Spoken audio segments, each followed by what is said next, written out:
So what is that successor trustee to-do list? Welcome to Barry's Bites. Please join our host, attorney and financial advisor Chris Barry.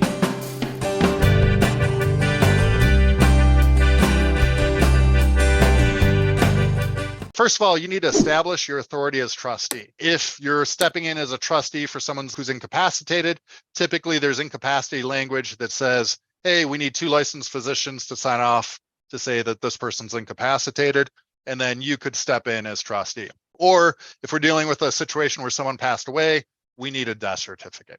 So that's typically one of the 2 triggers. And then we need a certificate of trust that says you're now the acting trustee. And this is something that our office prepares for you. The next thing is you need to be in control of the assets. You need to gather up the assets, especially personal property. Maybe lock up the home or change the lock so only you have the lock, so beneficiaries aren't raiding the home for all the personal items or the safety deposit box. And then if you have co-trustees, so that's important to understand. It's not always one trustee followed by another. We might have co-trustees, and we might have them where they have to act together, or we might have co-trustees where either one could act. But if you do have co-trustees, you need to communicate with them. If it's independent authority to act, you need to talk about, okay, these are going to be my responsibilities, these will be yours.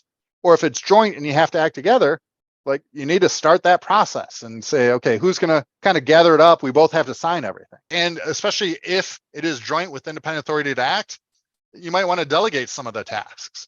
But you can't delegate liability. And that's the thing. If you're serving as a trustee, you have a fiduciary duty to act on the benefit of the beneficiaries.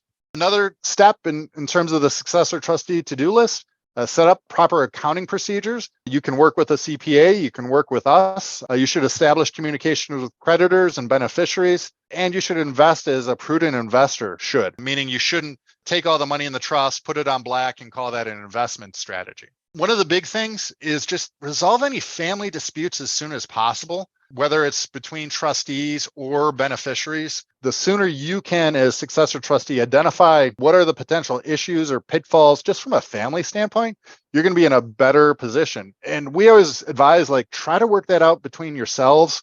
Maybe go to like a therapy or something like that, because once you get into court and you hire up and each side gets an attorney, once it gets into litigation, the only winners are going to be the litigation attorneys, because now the assets in the trust, your assets, are being spent down on the litigation.